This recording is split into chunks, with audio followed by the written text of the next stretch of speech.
Bem-vindo, bem-vinda a mais um episódio do Promundo Pod Ressignificando Masculinidades e Paternidades.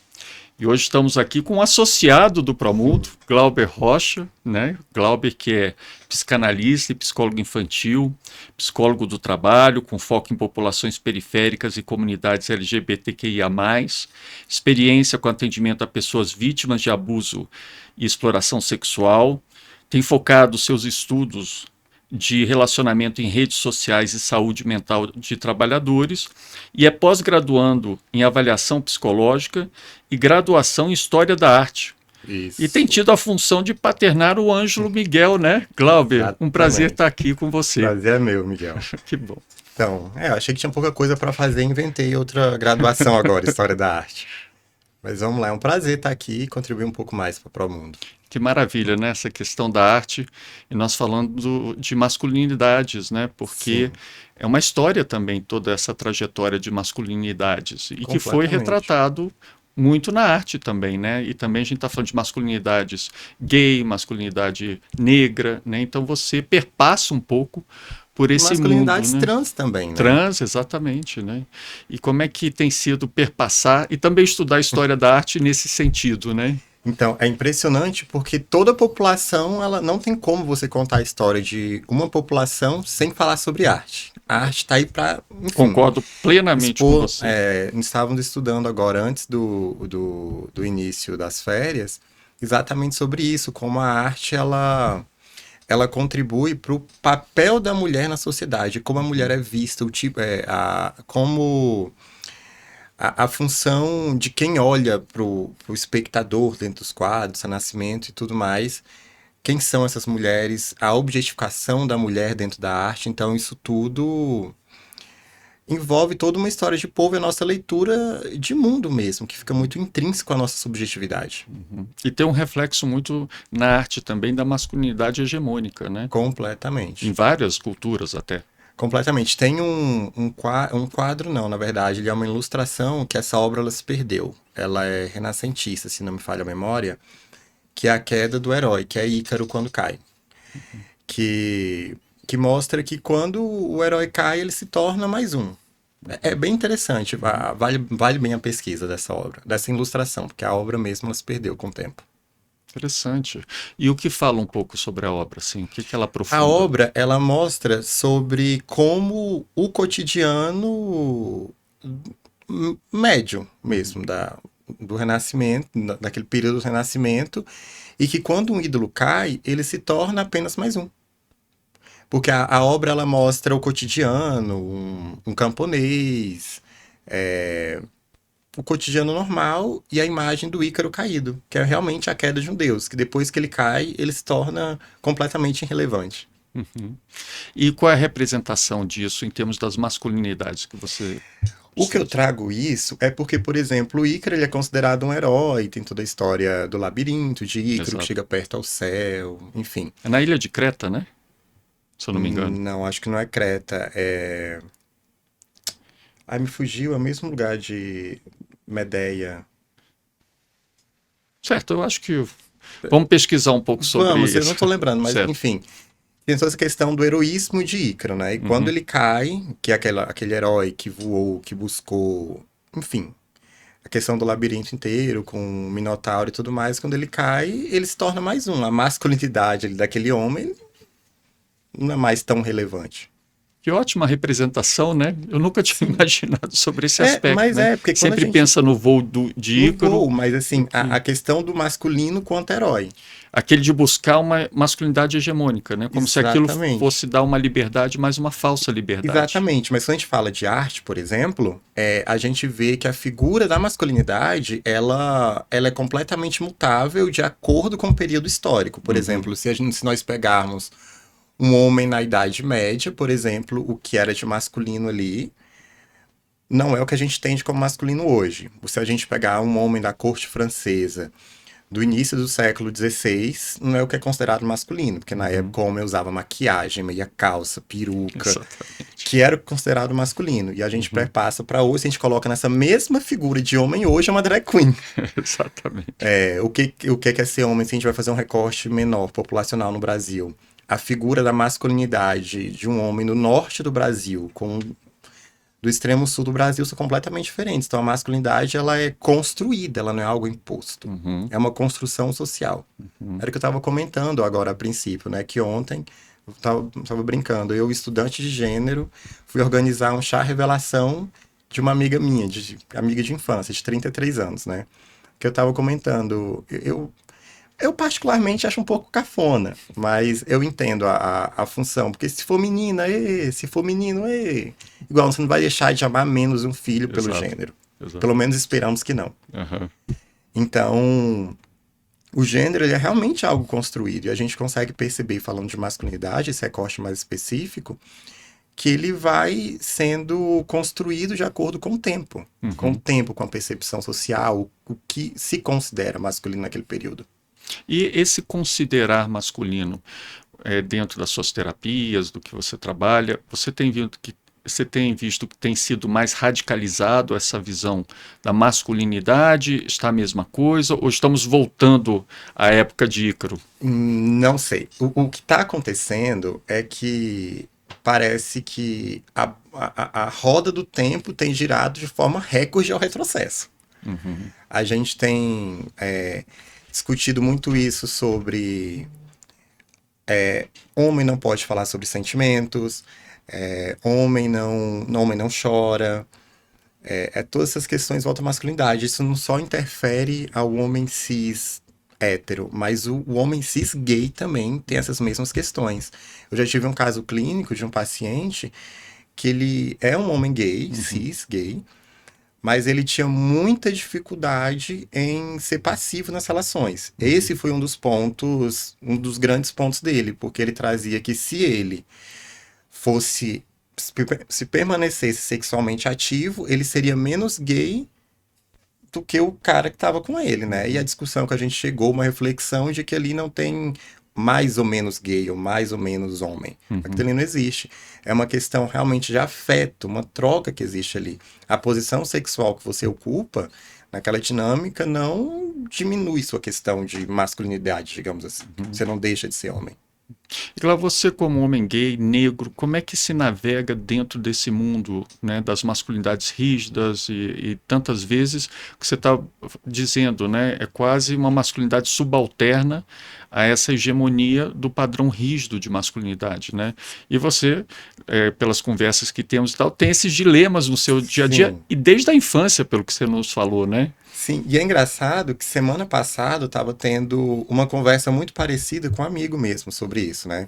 A questão do homem negro e do homem negro gay. Porque o que acontece? O homem negro ele é sempre colocado num papel animalesco mesmo. Ele tá ali para comer, ele tá ali para ser extremamente ativo. É verdade. Enfim, é verdade. O homem negro é colocado nesse lugar. E o homem negro gay ainda tem a questão de que o homem negro gay ele não pode ser passivo.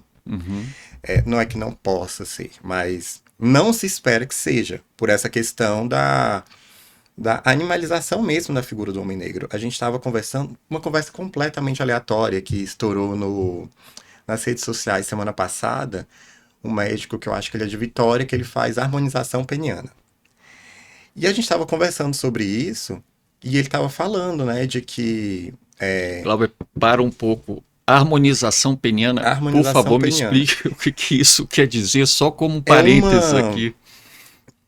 Injeta ácido hialurônico no pênis para dar uma harmonização mesmo, se tá torto ou para aumentar a grossura. Para ficar esteticamente mais bonito. Tem homens que fazem porque querem aumentar o diâmetro e tudo mais, e outros por questões estéticas. E a gente conversando sobre isso, ele é um homem negro. Aí ele estava falando, eu como homem negro, eu sempre fui colocado em um lugar que eu tenho que ser pausudo, eu tenho que ter um pau grande, que não sei o quê. E a minha questão é, se eu fosse um homem branco, eu estaria numa média ok. Mas para um homem negro, eu tô colocado num lugar de expectativa completamente diferente. Eu tô satisfeito, mas os olhos dos outros, eu não estou. Porque busca-se a performance do homem negro. E é uma frase que eu costumo bem dotado, né, que chamam muito. Exatamente. Né? O inferno, como Sartre diz, o inferno são os outros. A fala dele, eu estou muito satisfeito, se eu fosse branco, eu estava no lugar ótimo. Incrível. mas pelo fato de eu ser negro, a história muda de figura. E ele é um homem hétero. Uhum. Aí eu tava até comentando, né, com ele, enfim, virou uma grande conversa, né, que meio que estourou nas redes sociais. E um colega meu passivo falou, nossa, até eu que sou passivo queria fazer, por conta também da performance, e a gente é uma sociedade muito fálica. Então, tem essa questão de quanto maior for, mais homem você é. Problemáticas, por exemplo, que você não vê em roda de conversa de E mulheres. isso nem pensando no prazer feminino. É uma coisa de performance De mesmo, né? performance, Porque e é uma questão de autoestima também, que é uma validação social que influencia completamente na sua autoestima. que loucura, que loucura. E como que isso assim traz questões de saúde mental para uma pessoa que está sendo pressionada dessa forma até a fazer coisas com seu próprio corpo que normalmente, pela falta da pressão social, não faria. Ó, eu vou fazer um paralelo que não é exatamente a mesma coisa, mas a lógica vai seguir a mesma. É uma pessoa que não tem questões de saúde que resolve fazer uma cirurgia bariátrica. Uhum, Porque às vezes, qual é a pressão social? É que tenha o corpo magro, que você seja magro, que você tenha aquele corpo padronizado. uhum, Então, às vezes, você está muito satisfeito com o seu corpo, você está muito satisfeito com as suas questões físicas, mas você não está sendo aceito. uhum. Então, você se força a um processo cirúrgico para ser socialmente aceito. E se a gente segue essa mesma lógica para a harmonização peniana, Uhum, no caso, é a mesma coisa, a pessoa pode estar satisfeita. Nós não estamos falando de uma questão de saúde, uma questão lógico, patológica. lógico. Estamos falando de uma lógica de estética para você ser socialmente validado ou Uhum, você suprir a expectativa do outro. uhum, Tanto que, por exemplo, quando fazemos avaliação psicológica em contexto cirúrgico, uhum, para pessoas bariátrica, questões de gênero também, é muito avaliado isso, se é por você, se você está satisfeito com aquilo, se é um desejo seu, se é uma questão de saúde e tudo mais, ou se é uma questão de satisfazer o outro. uhum. Porque já tive casos de avaliação, por exemplo, de pessoas chegarem para mim porque o cônjuge não aceitava a pessoa ser acima do peso. Não era nem uma pessoa gorda, não era uma pessoa obesa. Uhum, Era uma pessoa que estava acima do peso e queria fazer a avaliação psicológica, queria fazer a cirurgia bariátrica, uhum, por conta do desejo do outro. uhum, Isso é algo muito grave, porque mexe em algo muito intrínseco a você, que é seu corpo. uhum. A gente vai falar de pessoas trans só numa problemática um pouco maior, mas ter relatos de pessoas que se sentiram mutiladas depois de uma cirurgia dessa. Ah, então existe um nível alto de Existe. quase desistência. Eu gostaria de ter revisto essa decisão. Existe muito. As pessoas se sentiram mutiladas, as pessoas não reconhecerem o próprio De corpo, arrependimento, de quase. arrependimento, Uhum, de não reconhecerem o próprio corpo, de não terem dimensão do próprio corpo depois. uhum, Que a gente aprende na infância a andar, a se desenvolver a partir do nosso corpo, equilíbrio, noção de espaço. E do dia para noite, seu corpo uhum, do dia para noite não, mas assim, é um processo bem mais rápido. A pessoa não se conhecer, se sentir mutilada. E quando a gente fala, por exemplo, da harmonização peniana, também tem as cirurgias íntimas para mulher também, né? Mas, enfim, do lugar que me cabe, falando como homem, da pessoa talvez também não reconhecer o próprio corpo ali. É uma coisa interessante, Fernando Pessoa, um dos episódios que nós tivemos, ele estudou muito essa questão das masculinidades, né? E Sim. ele fala que uma das questões da masculinidade hegemônica, rígida, é que o homem começa a perder a sua perspectiva de intimidade, né? Ele começa a perder a intimidade com ele mesmo, né? Uhum. A entender o seu corpo, é sempre dentro de uma perspectiva de projeção, né? Sim. Aí eu até ia te perguntar, Glauber, essa pressão, então, pela masculinidade rígida, você acredita que ela acontece independente do se é um homem gay, um homem hétero, um homem negro, mas existem diferenças também nessa pressão, né? Existem diferenças, mas Uhum. assim, essa pressão de performance de masculinidade, Ah, legal. ela atravessa todos nós Desde que que se nasce, né? identificamos Desde como que nasce, homens, se lógico. identificamos como homens, né? Uhum. Atravessa todos nós, assim, por exemplo, a masculinidade de pessoas trans, Uhum. de que eu tenho uma pessoa que eu atendo que é uma pessoa trans que um dos grandes dilemas é o uso do banheiro, porque não se sente pertencente ao banheiro feminino e tem medo do banheiro masculino, porque se identificarem que é uma pessoa trans, pode ocorrer um Loucura. estupro. Ah, pode ocorrer um estupro. Pode ocorrer, porque assim, se você entende. A gente encontra muito facilmente relatos na internet de mulheres lésbicas, por exemplo, de que homens falaram que são lésbicos que nunca experimentaram homem ou nunca pegaram direito. E para esse discurso ser transmutado para uma pessoa trans, de que essa pessoa, no caso, é um homem trans, porque nunca um homem pegou direito, ou porque nunca encontrou o homem certo, vou te mostrar o que é ser mulher agora, é muito rápido. A validação da masculinidade do agressor, né? Uhum. Eu acho que essa perspectiva é muito interessante, né? Também quando a gente fala das questões do feminino. Sim. Como se feminino fosse algo terrível, né? Dentro dessa projeção da masculinidade hegemônica. Como é que você vivenciou essa questão do feminino? Porque toda vez que eu incorporei o feminino, Sim. com a vontade de chorar, com o desabafo, com poder buscar ajuda quando eu preciso, eu me senti muito mais saudável. Eu gosto de dizer que a igualdade de gênero salvou minha vida, né? Sim. Mas parece que esse feminino é tratado como doença e não como cura. É uma loucura. Miguel, assim, eu abro um grande leque a partir daí. Tem um estudo da professora Valesca Zanello, da UNB, que ela fala exatamente sobre os xingamentos que são sempre jogados no feminino. Porque a gente estava conversando sobre estádio de futebol. Exato. Que são comentários extremamente homofóbicos, como se tudo que fosse feminino não prestasse, não fosse validado e tudo mais. A professora Valesca Zanello tem um estudo muito interessante sobre isso. Mas quando a gente fala sobre essa busca do que seria o que Jung talvez diria do arquétipo feminino, que são questões mais de sentimento, elaboração, é muito interessante porque o meu ciclo de amizade majoritariamente é feminino. Eu nunca tive muita segurança em ter amigos do sexo masculino, desde criança. E agora adulto, isso por ser um homem gay. Sim, porque quando eu era criança, eu era uma criança bem afeminada. Isso mudou assim. Isso, acredito ter mudado um pouco com o tempo. Até esse termo, né, afeminado. Sim. Já é quase tratado como uma condição pejorativa. Pejorativa. Mas o que eu acho muito interessante, Miguel, é o empoderamento do homem gay afeminado.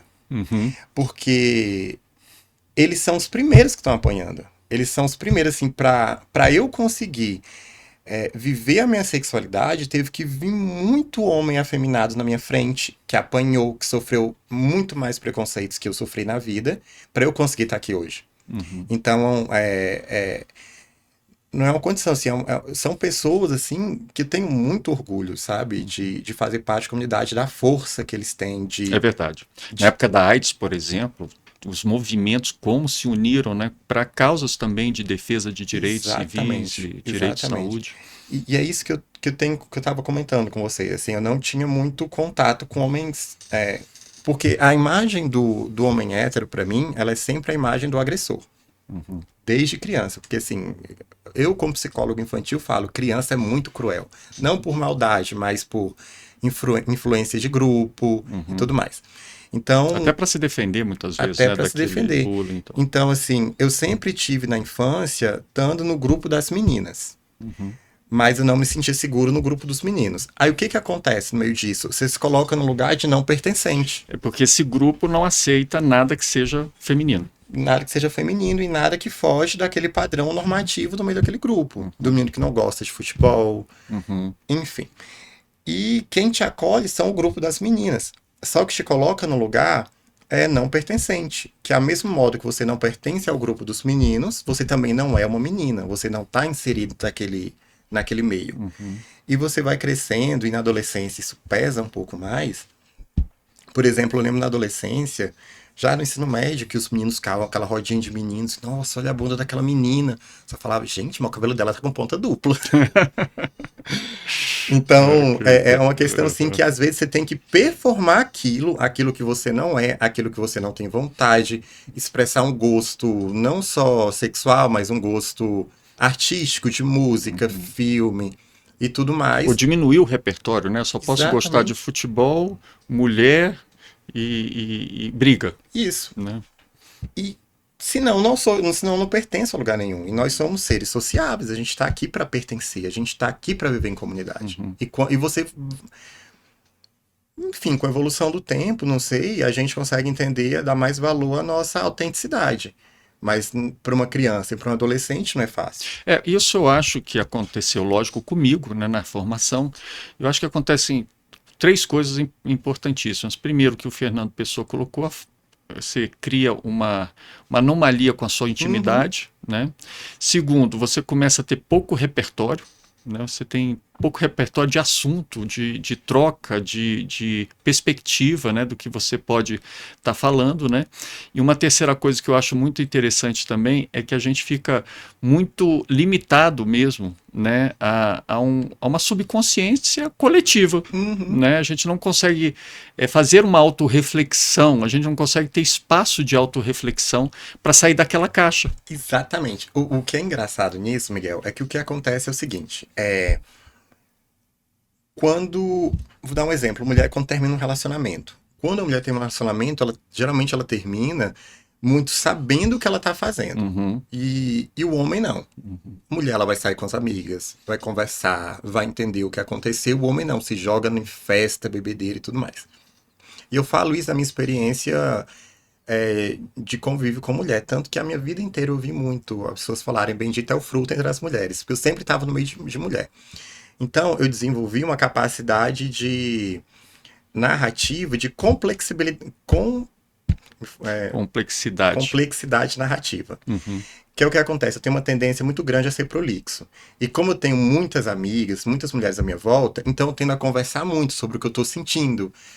Isso faz sentido, isso não faz? Então me dá uma complexidade narrativa muito grande uhum, para desenvolver certos assuntos em questões de relacionamento e tudo mais. uhum, Coisa que dificilmente o homem tem. uhum. E quando a gente volta lá atrás e a gente discute sobre a harmonização peniana, que a gente vai falar sobre o seguinte, sobre a performance, é isso que a gente percebe que muitas vezes o homem não está tão interessado no prazer da mulher.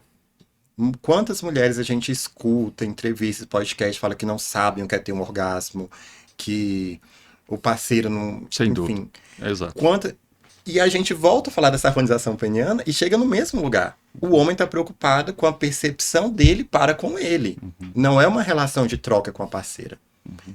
E com a mulher é o extremo oposto, ela tá ali muito para satisfazer o homem. A gente consegue entender que a sociedade ela é construída no pilar da masculinidade. É verdade. Eu acho que a questão da construção, essa é uma palavra realmente, na minha perspectiva, chave, porque Sim. desemboca no paternar, né? Uhum. Claro que a gente vem conversando também, de como que a gente, desde bebê, ou até no pré-natal, né? No pré, Sim. a gente sempre vai recebendo essas mensagens.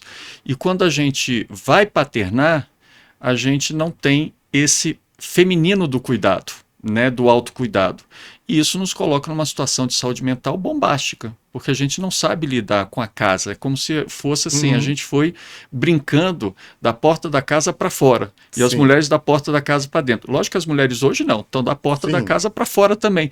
Só que a gente não conseguiu, por causa dessa caixa, São resquícios ainda. resquícios, né, de ver a porta da casa para dentro e como isso nos enriquece e enriquece como a gente lida com nossos filhos. Uhum. Eu lembro minha mulher falando, nossa, nossos filhos não tiveram um pai e mãe, tiveram duas mães. Uhum.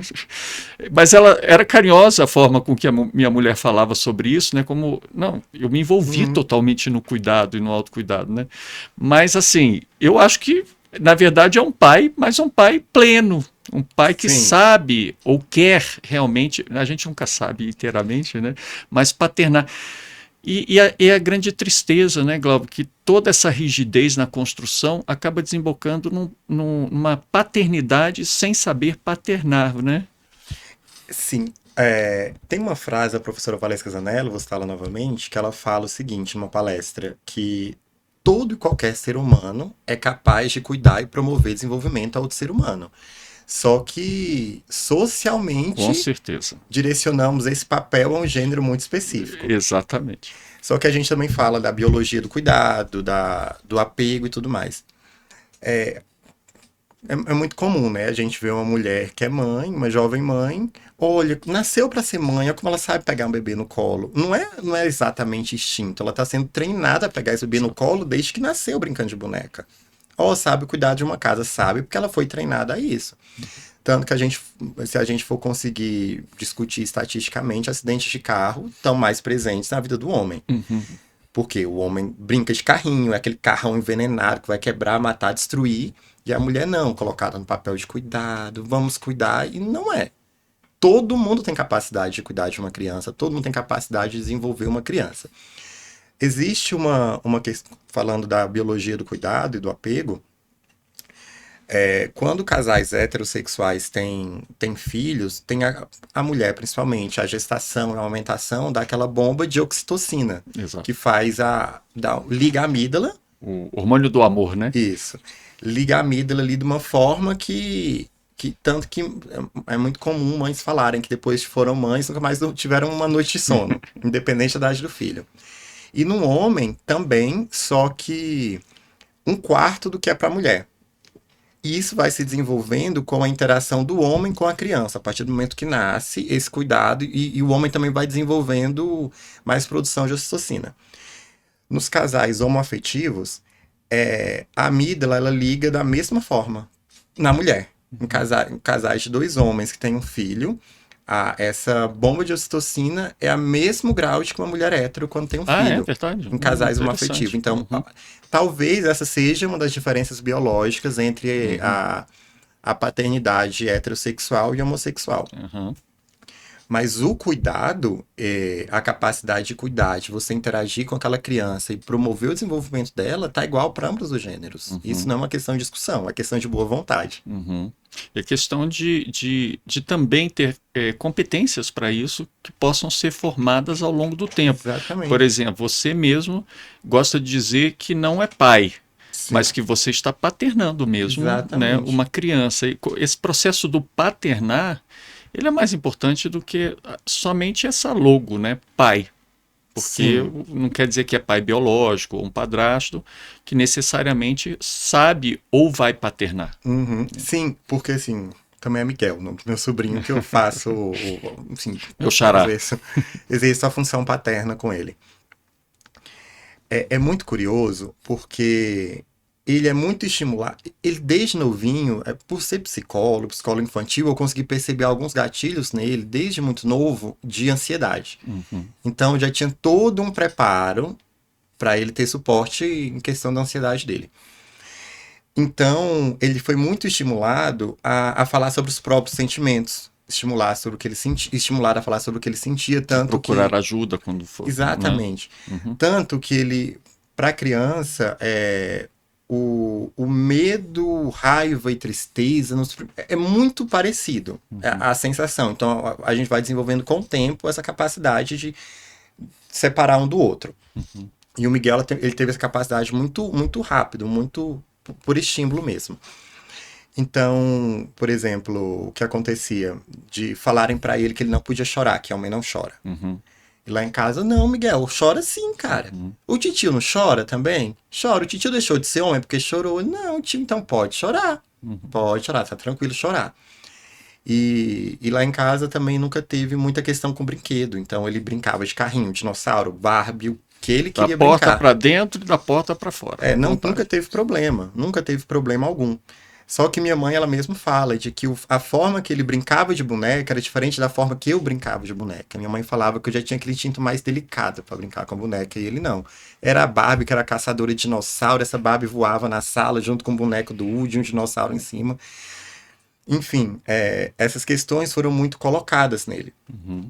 Ele é filho do meu irmão, que estava em situação carcerária até então, e a mãe dele entrou em outro relacionamento, né? Uhum. Nesse período que ele era pequeno. E ele foi muito estimulado a entender as questões de gênero, de que, lógico que dentro de uma esfera que ele fosse entender, eu não acelerava o processo dele. E a mãe dele entrou em outro relacionamento com outra pessoa e tudo mais, e eu fui explicar pra ele que tava tudo bem, Uhum. que o papai dele ia continuar sendo o pai dele e tudo mais, quando ele saísse, ele ia...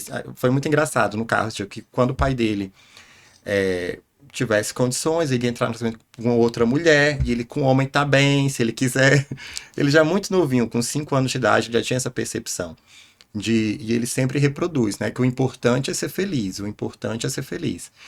Então, essa construção que eu tento trazer no Miguel é de não ser uma criança sexista, uma criança machista, uma criança homofóbica, uma criança racista, que ele já tenha isso no HD e que esteja muito cristalizado nele, que ele faz 8 anos agora, mês que vem, para que ele cresça e ele não cause em outras crianças o trauma que foi causado em mim na infância. Em todos nós, né, Glauco? Em todos nós. Em todos nós. Mas que ele não reproduza, por ele ser um menino branco, aparentemente heterossexual, cis, o mundo tá a serviço dele. Então ele tem que entender o privilégio que ele tem e o quanto ele pode usar esse privilégio para apoiar outras crianças e que isso esteja muito cristalizado nele, para que na adolescência, por movimento de grupo mesmo, ele não seja influenciado e acabe indo na onda, sabe? Me fugiu o termo específico. Uhum. Influenciado a ser um agressor também. Porque na adolescência a gente sabe que existe isso. Ah, você está sendo chato, vai falar de racismo. Ah, falar de homofobia, é um viadinho mesmo. Que tudo desemboca na violência. Tudo desemboca na violência. Toda essa rigidez, toda, né, essa perspectiva de falta de repertório, falta de intimidade, elas acabam realmente repercutindo na de violência. intimidade com o próprio corpo mesmo. E de intimidade com o próprio E a gente corpo. vê que muito dessa violência é contra as mulheres. Sim. Né? E contra gays, e contra tudo, né? Mas uma das vítimas principais são as mulheres. Sim, uma das vítimas principais, assim, é indiscutível. Indiscutível que as maiores vítimas são as mulheres mesmo. Só que também a gente pouco discute a violência sexual também nos homens. Explora um pouco isso. Isso é muito presente e é muito comum também. Uhum. Eu já tive casos de amigos que falaram que são homossexuais e sempre no histórico, desde paciente, amigos pessoais, que no histórico teve abuso sexual infantil. Foram abusados por homens adultos, por cuidadores, por padres, por tios, por amigos da família. Isso, assim, eu tô falando de uma esfera de infância. Uhum. E do homem adulto também. E você vem trabalhando nessa questão do abuso sexual, da exploração sexual. Exatamente, assim, quando eu passei pelo meu abuso, eu já tinha tinha 24 anos. Porque, assim, eu aparento ter menos idade do que eu tenho. Então, com 24 anos, eu aparentava ter uns 18, bem magrinho e tudo mais. E foi aí que aconteceu comigo. Então, existe realmente esse lugar do abuso sexual masculino também. Não, jamais invalidando as questões das mulheres, tudo mais. Mas também tem esse recorte na pizza, né? Do abuso que os homens sofrem. E aí que entra uma grande questão, porque como o homem vai falar que foi abusado por outro? Independente da sexualidade, independente da sua performance, enfim, da sua identidade sexual, de ser hétero ou não. Como ele vai expressar que foi abusado por outro? É quando não dão essa ferramenta também de que ele não pode chorar, não pode se emocionar, não pode se abrir, então ele tem que botar na caixa. Exatamente. É mais um que vai para a caixa. Você não toca nesse assunto. E quando a caixa ela transborda para valer. Para valer. Para valer. Eu fico imaginando a saúde mental, o contexto do dia a dia que você vivencia, vendo esse transbordar da caixa, né, da masculinidade. Sim. De homens assim que não se sentem seguros com a própria masculinidade, que não podem chorar, não podem falar sobre sentimento, não podem falar de uma violência vivida. E isso é construído pra gente desde a infância. A estatística mostra de que 1 entre 4 homens tentam suicídio. O homem tem mais tentativa, o homem tem mais suicídios efetivados. Isso. E a mulher tem mais tentativas. 4 vezes mais. 4 vezes mais. Porque se o homem tenta o suicídio, não que deva tentar, mas pela lógica que é seguida, se o homem tenta cometer um suicídio e não é efetivo, tá vendo? Ele não é homem nem para se matar, nem consegue. Então, o homem, se ele tem que fazer, ele tem que ser certeiro. Porque como ele volta como sobrevivente a partir daí? Exatamente. Que a caixa já transbordou, né? Exatamente. Então, pode se tornar até mais violento. O método dos homens, ele é mais, digamos assim, que eficaz ao das mulheres. Bom, é uma condição realmente de saúde mental que já virou uma pandemia mundial, porque Sim, toda essa trajetória que a gente está falando, né, Glauber, não é só do Brasil, a gente sabe que isso afeta todos os sim. países do mundo. Eu tinha uma pergunta ainda sobre a questão da paternidade. Quais os desafios que o Glauber enfrenta no paternar como homem gay, homem negro? É mais difícil por ser a questão do recorte racial, do recorte de gênero? O que você ou é igual ou você sente que seria igual a um homem hétero, cis? Não. Então, eu conheci primeiro a homofobia para depois você conhecer o racismo. Tanto que levei um bom tempo para me entender como homem negro, porque Uhum. as questões de gênero, elas me atravessaram muito Já cedo. vem logo no Muito, muito, nascimento, muito quase. cedo. De Uhum. apanhar na escola, de apanhar em casa mesmo. E eu entendo, conversando com a minha mãe há uns dias atrás sobre várias coisas que aconteceu, minha mãe chorou e falou: por que você nunca falou sobre isso? Aí eu falei: pra quê? Ninguém ia me ajudar. Não, não tinha. Não tinha que me ajudasse ali. Então, eu conheci a homofobia antes de conhecer o Muito racismo. interessante.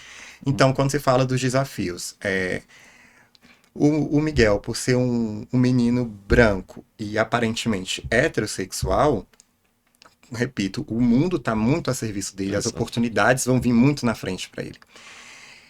Fazer com que ele entenda certas coisas. Então, tem uma coleção de livrinhos que ele tem, que eu não lembro o nome da coleção, mas que são os contos de fadas adaptados para a cultura brasileira com crianças negras, com crianças pretas. Então, eu inseri isso muito cedo com ele, inseri animações, que é muito difícil encontrar animações com protagonistas negros, e levar isso tudo para ele já se familiarizar. Para ele já não achar que o mundo é todo branco, que o mundo é todo parecido com ele. Existe essa diversidade. Em questão de sexualidade, homofobia, enfim, isso chegou um pouco cedo, porque uma pessoa. Um dia eu tava conversando, tava eu, ele e minha mãe no carro, e eu falando que, eu acho que eu vou casar, que não sei o quê. Aí ele pegou e. Minha mãe pegou e brincou e falou assim: como eu com uma mulher? Aí ele falou assim: ele devia ter uns 3 anos na época. Se você casar com um homem, você vai ser um viado. Ele, com 3 anos, ele não tinha o repertório social de entender que o viado é um homem que se relaciona com outro homem. Ele reproduziu. Como eu te contou, a criança sempre vai reproduzir um comportamento de um adulto. A criança não é uma plantinha que nasce, ela nasce. Não. Ela vai sempre reproduzir um comportamento. A criança ela é sempre o espelho do meio. Então, quando veio essa fala dele, que eu entendi que não foi uma fala. Para ele foi uma fala inocente, mas o background dessa frase não era. Eu tive que acelerar o processo e trazer essa conversa com ele. E começar a perguntar o que ele entendia. E é uma paciência extremamente grande de você ter com uma criança que ela não tem repertório e tentar entender o que ela está tentar entender o que ela está entendendo a partir daquilo, sem chamar atenção, sem brigar, sem gritar, porque a partir do momento que se ele fala isso pra mim, eu grito: Miguel, cara, me respeita, como você fala assim comigo? Pronto, uma das vias de diálogo com eles ali estaria fechada. Então esse assunto ele foi vindo à tona, eu fui trazendo que o importante era ser feliz, que a gente tem que estar com a pessoa que a gente gosta, fui trazendo isso.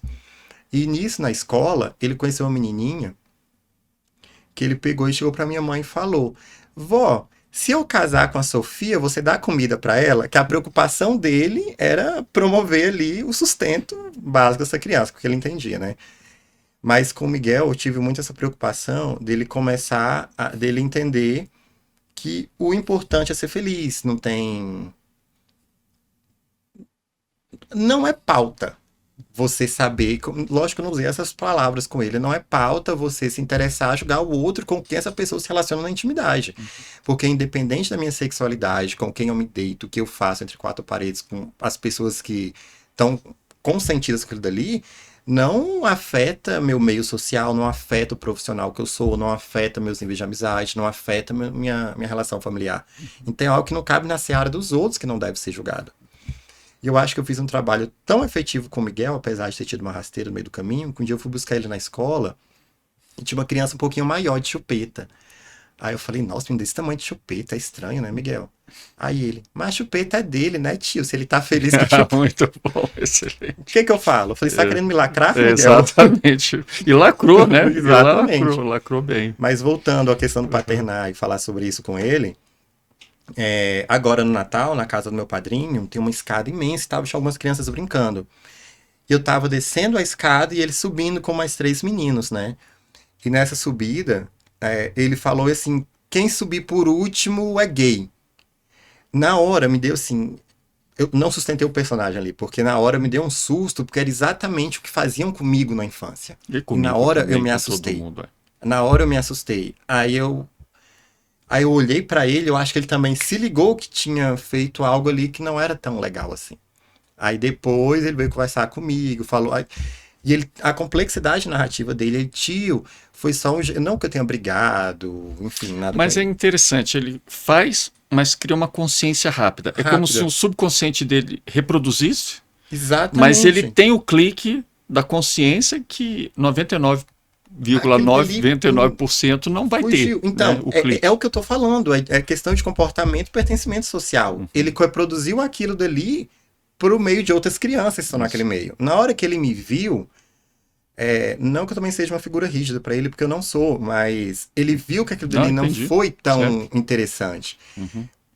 E eu desci, não falei nada, porque eu não ia, enfim, armar uma situação, nem conversar com ele no meio de família, tudo, sempre é tudo muito reservado com ele. Uhum. Ele, tio, desculpa, foi só um jeito de falar, mas eu não vou falar mais aquilo. Uhum. Então ele tem esse feeling. O clique da consciência. Tem um reality show de um youtuber que tá no Prime, né, que eu acho que é Beach Games. Que, enfim, é baseado naquela série Round Six. Enfim, o que acontece? Eu achei esse reality inteiro com o Miguel. Em dado momento do reality, tem uma hora que uma das atividades é colocar três pessoas no nível do trem. No trilho do trem, essas três pessoas serão eliminadas. E um homem branco escolhe três mulheres negras. Aí o Miguel, isso não foi legal. Ele é racista e ainda é machista. Ele teve essa consciência rápida das coisas. E eu espero que ele leve para a vida. E eu fico muito satisfeito que ensinado ele foi. Só que eu não sou responsável como ele vai usufruir disso ao longo da vida. Agora, Cláudio, você traz a sua perspectiva no seu No microcosmo, que microcosmo. você vem atuando e trabalhando dentro de uma lógica de igualdade de gênero e de Sim. perspectivas antirracistas e tudo mais, dentro de um plano de consciência familiar, que isso Uhum. é muito bonito, né? O que você acha que é necessário de representatividade? O que teve de avanço ou que precisa avançar muito mais em termos do apoio que o Glauber precisa de políticas públicas ou de programas ou de estruturas até no setor privado, seja indo num Sim. shopping, seja indo em algum lugar, ou seja naquele reconhecimento, porque você é uma pessoa bem reconhecida como Uhum. profissional que traz uma série de ferramentas, né, para trazer essa consciência e essa autorreflexão de homens e também Sim. de mulheres, né, porque as mulheres também acabam sendo vítimas desse processo da construção da masculinidade hegemônica. Uhum. O que você vê assim que o Glauber poderia estar recebendo um apoio maior, né, em termos de sociedade, ou se avançou alguma coisa? Você falou, por exemplo, dos movimentos gays, que isso Sim. traz um alento, né? O que mais que poderia acontecer? Então, eu acho que, acima de tudo, a educação. A educação No ali é a âmbito da base. escola mesmo. Na escola mesmo, ali Uhum. naquele início da educação, esse processo de, eu não vou dizer nem de desconstrução, Uhum. porque para a gente desconstruir é algo que já está construído. E uma criança em desenvolvimento e em formação é Perfeito. não deixar que se construa, Uhum. entende? Que seja construída uma consciência de gênero, racial, social até, ali na infância mesmo.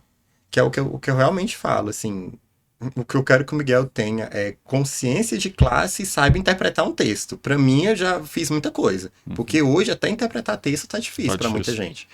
Então, acho As que próprias ali. redes sociais propagam, né, esse subconsciente coletivo de mensagens que já Exatamente. são reproduzidas na fala da pessoa como se fosse um slogan. Uhum, Uma loucura. exatamente. Então, assim, eu acho que, em sentido geral, quanto sociedade, a base ali na educação, políticas públicas que que apesar de serem palavras que são parecidas, sexo, sexualidade e sexualização, podem parecer, mas não são a mesma coisa. Lógico. Quando a gente fala sobre sexualidade na escola, a gente está falando sobre gênero, a gente está falando sobre diversidade, a gente está falando sobre higiene, a gente está falando sobre sentimento. Quando a gente fala sobre sexualidade na escola, lógico que é dentro de uma esfera em que a criança entenda e consiga se desenvolver a partir dali. Você não vai Questões adiantar seríssimas, assunto. né, de doenças sexualmente transmissíveis, Exatamente. formas de prevenção, gravidez na adolescência. Então, eu não vou falar para uma criança de 6 anos de idade sobre sexo, sobre menstruação. A gente vai discutir ali sobre corpo, aonde devem colocar a mão, que não podem colocar a mão no corpo dela, como ela faz a higiene íntima dela, tudo para ela identificar. Voltando a um exemplo pessoal, com o Miguel, quando ia tomar banho com ele, nunca gostei dessa ideia. Enfim, mas quando ele queria, eu colocava uma sunga nele, colocava outra em mim e a gente tomava banho. Como eu sabia que a minha mãe e a mãe dele, ou a outra avó, ia dar um banho mais específico nele, então ali ficava tudo muito tranquilo. Então, o que que acontecia? Miguel, o tio pode passar sabonete nas suas costas? Pode. Se ele falava que não pode, também não passava, porque eu sabia que ele ia tomar outro banho depois. Porque a consciência que eu queria trazer nele era a seguinte: para alguém tocar no corpo dele, ele precisa autorizar. Se ele não autorizar a tocar no corpo dele, então tá errado. E isso, em contrapartida, leva ele à consciência: para eu tocar no corpo de alguém, eu também preciso ser autorizado. Então, essa questão do banho junto, tudo, como eu comentei. Tem pessoas que têm uma relação, famílias que têm uma relação mais tranquila com a nudez, flui de uma forma diferente. Perfeito, você lida com isso dentro da sua família. Tem outras famílias que não têm isso. Mas se você expõe a nudez ou determinados assuntos para uma criança, vai estimular a curiosidade. Só que você tem que ter plena consciência de que aquela curiosidade que vai ser... que vai vir ali, você vai ter condições de arcar com ela. Então, se você não tem condições, é melhor evitar. Então, eu tenho condições de lidar com as questões do Miguel, mas o resto da família não tem. Então, eu prefiro evitar que ele leve esse assunto para um âmbito que talvez traumatize. Eu tenho uma colega que a filha dela, até então infância, eles não têm uma relação tranquila com nudez, a família, e a criança tomando banho com todo mundo nu. E como ela foi explicar para a filha dela isso? O pai da criança nu, tá vendo aquilo dali, ó, é dodói, não pode, não pode. Como você faz com uma criança de 5, 6 anos de idade que o pênis é um dodói? Aí ela chega na escola falando que viu um pênis, aquilo é dodói. Até você explicar, pra ela ter entendido que um pênis não é dodói, que ela não sofreu um abuso, que ela não foi violentada, que ela não foi hiperestimulada, até você explicar, isso levou muito tempo. Se você não sabe como explicar algo para uma criança, não estimule a curiosidade dela até determinado ponto. Então, com o Miguel, por exemplo, toda a curiosidade que ele vem e traz é estimulada ao ponto em que ele pode estar dentro da faixa etária dele, ao ponto em que ele possa ser atendido às necessidades.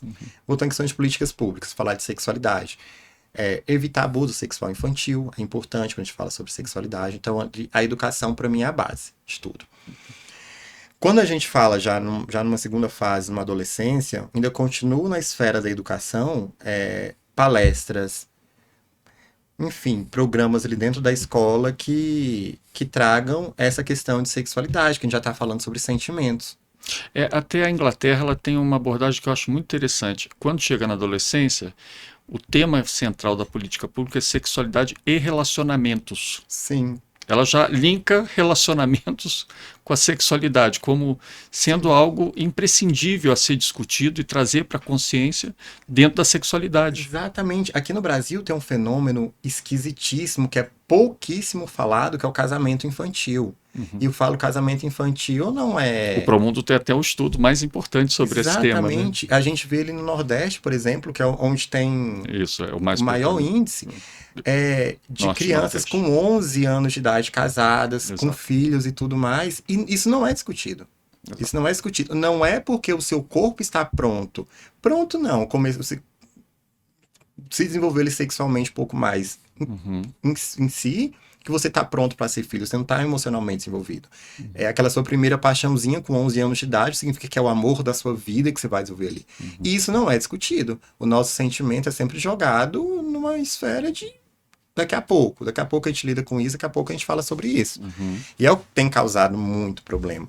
A consequência do casamento infantil, apesar de sabermos que tem questões socioeconômicas fortíssimas aí para até crianças porque estarem homens casando. mais velhos geralmente Podem, conseguem uma situação melhor e às vezes as famílias, né, aceitam em função desse casamento se tornar uma sim, fonte de, sim, de com renda. consciência disso, tá? De que existem questões socioeconômicas muito presentes aí. Uhum. Mas a questão de entendimento, de sentimento, do que aquele ser humano ele está sentindo é muito importante. Eu, Tem eu alguns. gosto muito dessa fala de assim, sentimentos do ser humano, que eu acho que essa é a condição básica de quando a gente fala de gênero, né? Sim, Antes de falar de gênero, saber que nós somos seres humanos. A gente exatamente. perde essa perspectiva da nossa humanidade. Tem algumas Impressionante. escolas aqui em Brasília, eu não lembro exatamente o nome do programa, que tem a educação emocional, eu acho, algo assim, que é para a criança realmente ser estimulada a Legal. falar o que ela sente. Estimulada a falar o que ela sente. Por exemplo, eu fico pensando, um dos trabalhos que eu fiz na faculdade foi sobre suicídio na adolescência. E quando eu fui pesquisar, 80% eram de meninos homossexuais que se matavam na adolescência por conta do bullying. Então, como você consegue falar sobre isso se você não é estimulado? Uhum. Se eu procuro, por exemplo, o meu pai na infância Quer para dizer, você está falar numa sobre, estrutura que já não te dá espaço. não te dá E espaço. aí, para o homem em geral. Sim, Aí você vai nessa mini caixa, né, das questões da homossexualidade. Aí que acabou, né? Você tá completamente. espremido, né? Você tá sufocado, tá Completamente. Se, claustrofóbico. por exemplo, se eu com 9, 10 anos de idade fosse falar das violências que eu sofria na escola por eu ser feminado, talvez se eu chegasse em casa eu levasse outra surra, meu pai também não ia entender. Então, eu tive que lidar com ele tudo sozinho. E eu sou assim, uma gota no oceano de quem sofreu isso na infância. Tem um documentário no YouTube bem legal chamado Bichas. Tem no máximo 20 minutos esse Ah, documentário. ótimo. E esse documentário tem um deles lá que é o menos afeminado. Que ele fala que ele foi colocado na tal cura gay. Ele é o menos afeminado, ele é usado ali da terapia cognitiva Isso dentro comportamental, do âmbito religioso. dentro do âmbito religioso. Aham, da E cura ele gay. fala que esse único que foi colocado, eu acho que são 5 rapazes que falam. Esse único, ele fala que da tentativa de suicídio dele por diversas vezes, por ele tentar se encaixar, por ele reprimir quem ele é. E o quanto isso é violento. Porque, assim, se a gente for parar pra pensar, o homem hétero, ele não é reprimido em momento algum. Se ele briga na escola, tem que brigar, falou da mãe, ou mexeu com fulano, brigou pro futebol. Não, olha, não vai brigar na escola, não, tá feio. Mas a menina é reprimida por uma roupa curta. A menina é reprimida por falar tal e tal coisa. O menino gay é reprimido talvez por ser afeminado, por reproduzir comportamentos femininos, ditos como femininos. Aí ele é reprimido. E o índice de adoecimento mental tá em todo mundo. Só que uma parcela dessa população tem mais coragem de pedir ajuda. Tanto que a gente vê como questões de cuidado, em profissões de cuidado, dentro da psicologia, por exemplo, a maioria são mulheres. Exato. São colocadas Assistentes em papéis de cuidado. sociais, educadoras de pré-escola. Exatamente, porque assim, só uma parcela não é nem estimulada a pedir ajuda. Uma parcela dessa população se dá o direito de se sentir fraca. Uhum, E fraco todos nós somos. com certeza. Então, é muito difícil você encontrar homens heterossexuais na terapia. Muito difícil. Se você pegar qualquer psicólogo que não trabalha com recortes de público, por exemplo, tem mulheres que só trabalham com mulheres, homens que trabalham muito com masculinidade e tudo mais, só atendem homens, você vai ver que a maioria das pessoas que estão pedindo ajuda para se entenderem, para se integrarem ao mundo, para entender o que estão sentindo, ou são mulheres ou são homens gays. Porque o homem hétero não precisa de ajuda. Não, Tá não, tudo certo. O mundo tá perfeito para mas a mim. gente vê as consequências A gente seríssimas vê para as ele, né? consequências. Agora, Glauco, uma coisa que para mim fica claro nisso que você está falando, e me corrija se eu estiver errado, é que às vezes eu tenho a sensação que você é um sobrevivente, porque você acabou fazendo escolhas sobrevivente não em termos físicos Sim, de sim. mortalidade, mas de até morbidade, no sentido da saúde mental, daquilo. Você foi buscando, né, alternativas para ter essa consciência, para descobrir o que é, para poder seguir, né, dentro do seu caminho, daquilo que são suas orientações ou opções Sim. sexuais. No paternar do Miguel, quer dizer, você claramente se tornou uma pessoa muito saudável e consciente num ambiente extremamente inóspito. Era como se fosse uma tempestade perfeita Uhum. e você lá navegando num barquinho e chegando lá. Se não foi isso, até me corrija, né? Eu queria saber se essa visão é por aí mesmo. E se for, qual é a mensagem que um Uhum. sobrevivente, né, um sobrevivente saudável, não está um sobrevivente Sim. acabado, não, muito pelo contrário, né? Quais as mensagens que você traria, né, para o homem negro, gay, que tem que passar por todas essas questões, e até para Uhum. nós, né, homens heterossexuais, como é que a gente sobrevive a isso? Como é que é essa experiência de sobrevivência? Então, saudável aí é você que tá falando. Não, mas dá claramente, Mas você passa, né, uma... o que me estimula a Uhum. isso é não querer que passem o que eu passei. Eu sei que, Isso foi então um gancho muito sim, não forte de quererem que você reagir, passem de o que eu reação. passei. Uhum. Mas, e eu sei assim que eu não. Eu venho assim, apesar das minhas questões de ser negro, de ser vindo da periferia, não ser de família rica e tudo mais, e não ser heterossexual, eu ainda me encontro num bom lugar de privilégio. Uhum. Então tem outros lugares, tem outras pessoas que passaram por coisas assim que assim, Você acha que foram até muito muito piores, piores? muito Uhum. piores. E assim, eu fiz terapia muito cedo também, desde criança. A terapia foi escolha de quem fazer? Tu, quando eu era criança, dos meus pais. Dos pais. Então seus pais já tinham Já tinham essa consciência, mas eu fiz consciência. pouco tempo. Aí Tá. depois eu voltei já adulto. Uhum. Então, é não querer que outras pessoas passem pelo que eu passei mesmo. Porque é muito doloroso, é muito sofrido, é muito doloroso. Então, esse é o grande estímulo que eu tenho mesmo, de estudar sobre isso, discutir sobre isso, me chamar tanta atenção. Ressignificar traumas, repensar, né? Ressignificar. Isso é um ponto até da minha terapia. Essa conversa que eu tive com a minha mãe, que eu citei agora há pouco, eu estava falando para ela que o fato de estudar arte agora, eu sou muito travado, eu não sei se transparece. Hoje eu tô menos, mas eu continuo Não sendo. transparece, não. Então, o que que acontece? Eu sempre fui uma criança que eu sou nordestino, sou mulher todo do Nordeste, eu fui Uhum. feito aqui, nasci lá e voltei para cá. Quando eu viajava para lá, todo mundo ficava muito impressionado. São coisas que familiares falam mesmo, pessoas que me viram crescer e falam que é uma característica que me dão muito de eu ser muito espontâneo. Uhum. Mas que eu era uma criança muito espontânea, de brincar. A brincadeira da Xuxa, aí eu pegava, organizava a brincadeira, eu cantava, eu dançava. Só que nos anos 90 isso é um pouquinho complicado para aquela mentalidade da época. Eu não podia andar assim, eu não podia falar assim, eu Uhum. não podia fazer isso, podia ser aquilo, eu não podia Tinha gostar que tanto de esconder desenhar. muita coisa, tudo, Sim. né? E hoje, eu me reconhecendo como uma pessoa travada, eu falo: isso foi tirado de mim. Será que eu não sei cantar ou não sei dançar porque eu não sei ou porque essa habilidade foi tirada de mim? Porque a vida inteira são coisas que são tiradas da gente para caber nessa caixinha social. Então, e eu tava falando isso com a minha mãe, né? Voltando essa conversa, a gente discutiu sobre isso. Eu falei pra minha mãe, eu sinto que agora eu tô me aproximando de quem eu sou. Que é uma frase do Nietzsche que eu amo, que é aquela torna-te quem tu és. A gente passa a vida inteira querendo ser a pessoa ideal para um relacionamento, querendo ser a pessoa ideal para ser o filho perfeito, para ser a pessoa ideal socialmente, mas a gente não torna quem a gente é. Então eu sinto que hoje, depois de muita terapia lacaniana, eu me aproximo da criança que eu era. Então, isso para mim é muito A valioso. essência dessa criança que E você esses traumas que usa. a gente fala, por exemplo, se eu falar assim, Miguel, me passa esse copo, você vai pegar o copo e me passar o copo, tranquilo. Mas para mim, para outras pessoas, e para outras pessoas que não são heterossexuais, quando você me pede, me passa esse copo, como é que eu vou pegar esse copo? Eu tenho que pegar esse copo sem parecer afeminado, eu tenho que pegar de um jeito que não vai parecer que eu estou desmunhecando. Até passar um copo é Até um dilema. todo mínimo detalhe. Aí você perguntou de por que será que a população LGBT tem muita questão de saúde mental e ansiedade?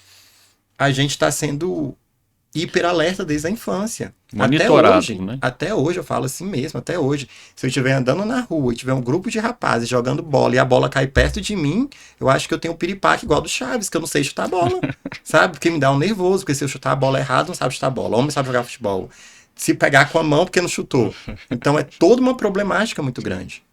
Então, assim, eu tenho muito isso de não querer que esse comportamento seja reproduzido. E uma das vantagens que eu vejo, que eu procuro no Miguel, é que ele não reproduza. E que eu olho muito na minha geração, é que a gente é a geração que está quebrando padrões de comportamento. A gente é uma geração que está discutindo sobre isso, que está falando sobre isso, que está falando sobre adoecimento mental, que está falando sobre ansiedade, está falando sobre igualdade de gênero. Essa geração está falando sobre isso. A partir do momento que a gente está falando, a gente está quebrando padrões. Então, se a gente quebrou esses padrões agora, vão se reproduzir na próxima geração? Vão, mas vão ser menos. E assim, eu não sei se eu vou ver o fim disso. Mas eu sei que Você está com o construindo Miguel, uma a conjuntura. sementinha eu coloquei. Certo. Porque foi esse um dos pontos quando eu comecei a fazer psicologia, que foge do assunto, mas você vai entender a analogia que eu faço. Psicologia foi minha... Eu tenho 5 faculdades, só terminei psicologia, agora 6, né, que é História da Arte. Eu tinha saído e eu tava no ônibus voltando para casa e o ônibus foi assaltado. E aquilo me abalou muito. Eu tava com uma blusa de super-homem e eu cheguei em casa falando pra minha mãe, chorando. Minha mãe, Glaube, as coisas são assim. Você tá com a blusa de super-homem, você não é super-herói, não. Você não pode mudar o mundo. Isso me deu um tique para voltar a estudar psicologia, que de fato, esse mundo inteiro eu não posso mudar. Mas se eu posso contribuir para mudar o seu mundinho interior, já um mundo eu já mudei.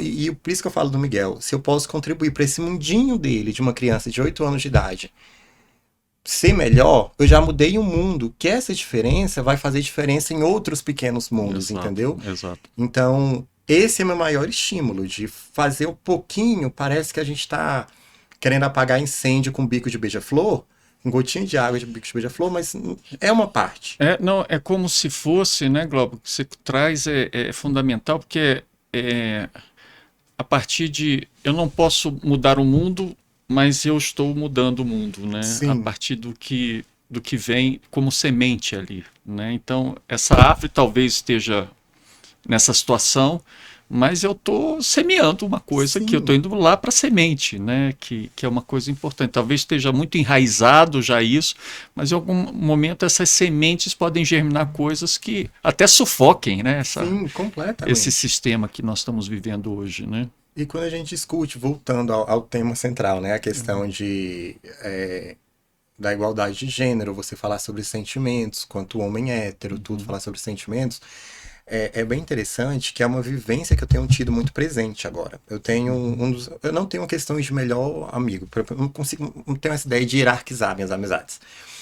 Eu tenho um amigo mais presente hoje, ele é um homem padrão mesmo, sabe? É o padrãozão, assim, que é o sonho de muita gente. Tanto que eu brinco com ele, Bruno, no dia que você derrapar no Vale dos Homossexuais, não tem um viado que não te quer, só eu e seu irmão. Ele é um homem hétero. Então, a minha relação com ele se torna algo muito problemático, mas eu vou teorizar, enfim, para caber dentro de contexto.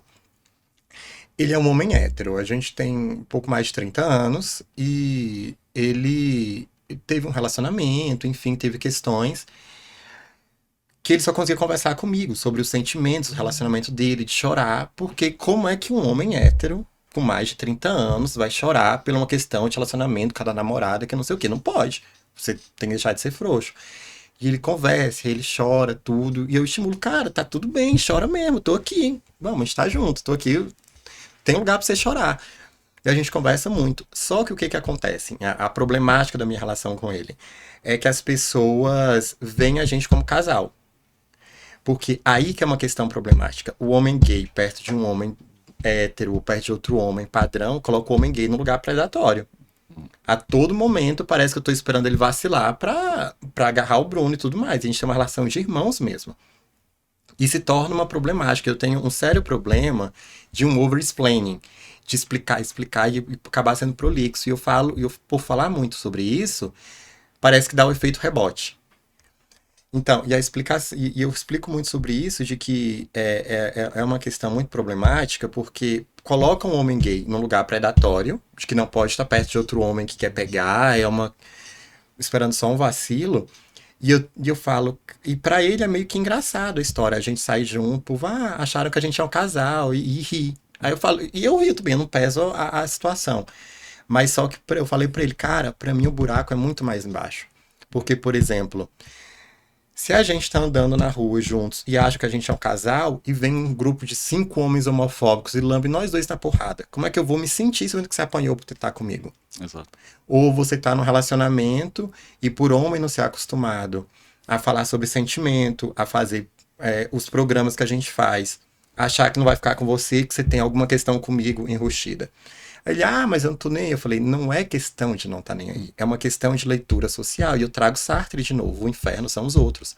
Porque, como eu falei, o meu ciclo de amizade geral é feminino. Eu tenho poucos amigos homens, héteros. Devo uns 4 ou 5.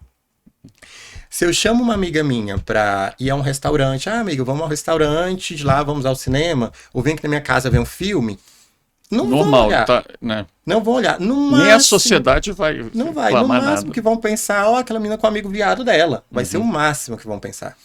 Ou que nós somos um casal. A gente não tá tão exposto à violência, assim. Mas com ele, a situação se torna outra. Porque se alguém chega falando, eu fui sair pra jantar com meu amigo, de lá nós fomos ao cinema, eu chamei ele pra minha casa, nós vimos um filme juntos. A leitura que a sociedade faz é completamente diferente. É totalmente super sexualizada, né? Sexualiza uma relação que não era para ser sexualizada. Então, isso se torna algo muito problemático, a leitura de que até as relações de amizade e de afeto, elas têm que ser pensadas de uma forma que seja socialmente bem vista. E é o que eu estava explicando, porque, por exemplo, e se nós fôssemos um casal? Se eu e ele fôssemos um casal e eu fosse a um restaurante com ele, eu reconheço os olhares. Então, quando aqueles olhares vêm, se eu chego lá com um namorado, com uma pessoa que eu tô ficando e tudo mais, no restaurante, tô andando de mão dada, o que quer que seja, o olhar das pessoas fala que meu afeto não cabe ali. O meu afeto não cabe naquele lugar. E isso é muito agressivo. E quando a gente fala de uma relação de amizade entre 2 homens, e se nós fôssemos um casal? O olhar das pessoas está falando que nosso afeto não cabe ali, mesmo não sendo esse tipo de afeto.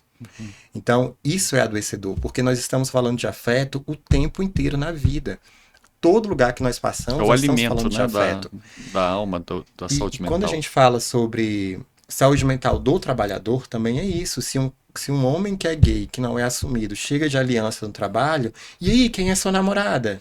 Cadê? Me mostra, tem foto, você casou? Isso. E se esse ambiente corporativo for homofóbico? Como ele vai ser enxergado pelos amigos? Como as piadas que o ambiente vai fazer Quer sobre dizer, ele? foi no processo educacional, agora no processo do mundo do trabalho, e assim Você vai. entende?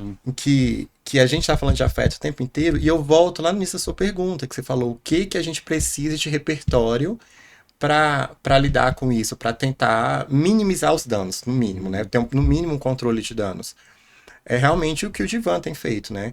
O trabalho no Divan tem feito com as consultorias de roda de conversa, que eu fiz várias já, com homens, para falarem sobre afeto, para falarem sobre masculinidade, para falar sobre como eles enxergam o afeto na família. Criando espaços seguros para que esse debate aconteça. Para que eles falem sobre afeto. Que é muito, muito, muito curioso, que em várias rodas de conversas que eu já fiz, vários homens conseguirem chorar e falar. E parece que dá o estalo, assim, de falar: meu pai nunca me disse eu te amo.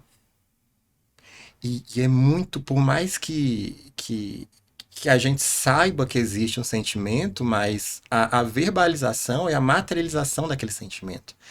Então, você perder um pai, um familiar, homem, e sentir que nunca foi dito eu te amo pra você, e você não ter forças para falar isso pro seu filho. Com certeza. E a externalização disso, ela é a confirmação que você está tendo consciência, né? Você está conseguindo externalizar algo que estava ali fechado, né, no seu pensamento próprio, e que agora eu consigo externalizar como algo consciente a se dizer, né? Sim, e assim, é muito... Por exemplo, eu nunca ouvi eu te amo do meu pai também. O meu pai, assim, a forma dele de demonstrar o afeto era dando tudo que ele podia e Material. material para mim. Tanto que um dos maiores investimentos do meu pai comigo que ele fala, que ele sempre fez questão de eu ter acesso à cultura. Esse é um ponto que meu pai sempre fala. Mas meu pai nunca disse eu te amo. Eu entendia, entendo a lógica dele, mas ele nunca disse. E eu sei a falta que isso me fez ao longo da vida. Só que a gente já tem outras problemáticas, também dele ser um homem negro, a questão de ser criado no interior do Nordeste. Então, tem enfim, essas outras variáveis, mas meu pai nunca disse. E o Miguel, eu tô lavando louça e o Miguel, tio, eu te amo. E vai brincar. E assim, pra ele é muito natural falar eu te amo. Pra ele é muito natural ele expressar o sentimento dele. Teve um dia que ele tava lá, ele adora brincar com a Alexa, ele, Alexa, eu te amo. Então, E o que ela respondeu? eu não lembro, eu não sei se ela não respondeu ou se ela falou não sei Eu não nada sei sobre lidar com isso. É alguma coisa assim que ela fala.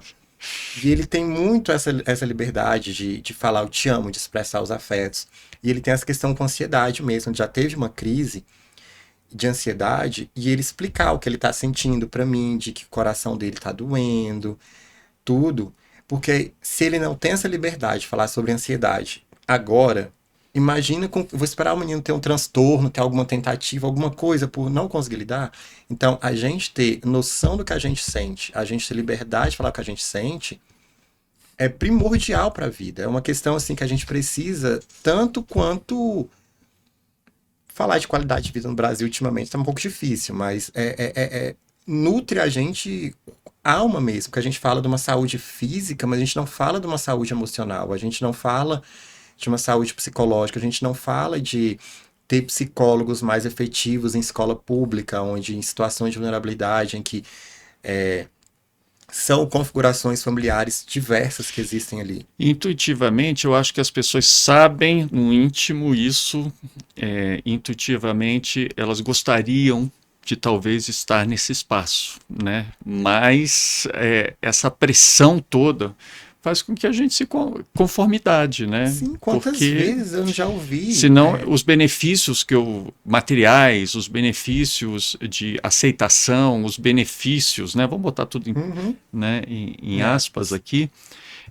Eles não virão nunca, né? E eu não vou ter, então, esses benefícios, em aspas, que a sociedade diz ter por seguir esse determinado Eu comportamento. tenho muito para mim, Miguel, assim, pode ser teoria da conspiração muito, muito minha, mas essas questões parece que é um projeto mesmo para as pessoas de periferia não terem qualidade de vida. Porque quantas vezes eu já ouvi que pobre não tem depressão, pobre tem frescura, quer curar a ansiedade, pobre dá uma inchada. Gente, não é assim. As coisas não são. Principalmente a gente sabe que pobreza, ela é um fator de saúde mental. Exato. Não tem e assim, uma questão clínica minha com meus pacientes, o que mais me dói é quando eu vejo que a situação do sujeito ali não é uma questão psicológica, mas uma questão socioeconômica, que não tem muito o que fazer. E se não tivesse aquele amparo psicológico, a situação estaria muito pior. Para a pessoa conseguir. Não tem como você ressignificar a fome, mas tem como você conseguir planejar, ter mecanismos, você ter o mínimo ali de atenção de alguém saber que você não está bem. De apoio mesmo. De apoio mesmo. Então, essa questão e o serviço de saúde mental é um serviço muito caro, é um serviço elitizado. E isso é uma das questões que eu acho muito problemáticas na minha profissão. De que, por exemplo, escola pública não. A última vez que eu vi era um psicólogo para 1.000 crianças numa escola pública. E não são 1.000 crianças com questões de saúde mental. São 1.000 crianças dentro dessa cartela. Dessas 1.000, 300 podem ter alguma questão. Ou seja, não há atendimento. É um psicólogo para impossível. isso. Então não tem como um profissional dar atenção. Não é toda escola que tem uma sala de apoio para atender crianças com dificuldade de aprendizagem. E questões de aprendizagem estão ligadas à autoestima. E a autoestima está ligada a você se identificar com si. Se a gente pega uma criança mais afeminada, uma criança que se entende homossexual, crianças trans também existem, que estão inseguras consigo mesmo, não conseguem se desenvolver na escola, estão hipervigilantes, não conseguem aprender, Essa rede de apoio, Não ela existe. inexiste, né? Em lugares periféricos também, onde a família não tem repertório emocional, não tem repertório até intelectual para lidar com isso. Como é que lida? Claro, são muitas questões. Eu acho que o aprofundamento disso é uma loucura, né? Assim, a gente tem tantas interfaces para serem trabalhadas, e é isso, né? Como começa isso também na família, como que isso vai transbordando para um aspecto mais de educação, porque a gente sabe que tem exemplos, né, bons sobre isso. Sim. Mas eu queria ter uma última pergunta para você sobre o que você espera do futuro, assim. Você trouxe várias dimensões, né?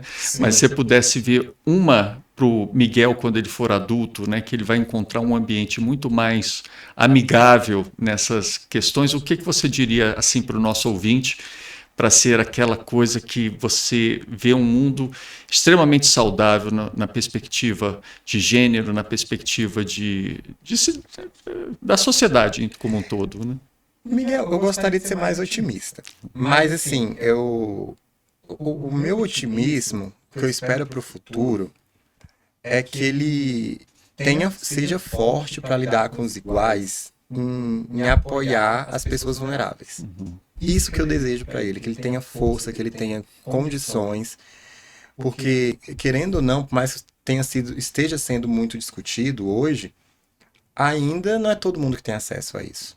Ainda é uma discussão que ela tá no lugar de elite.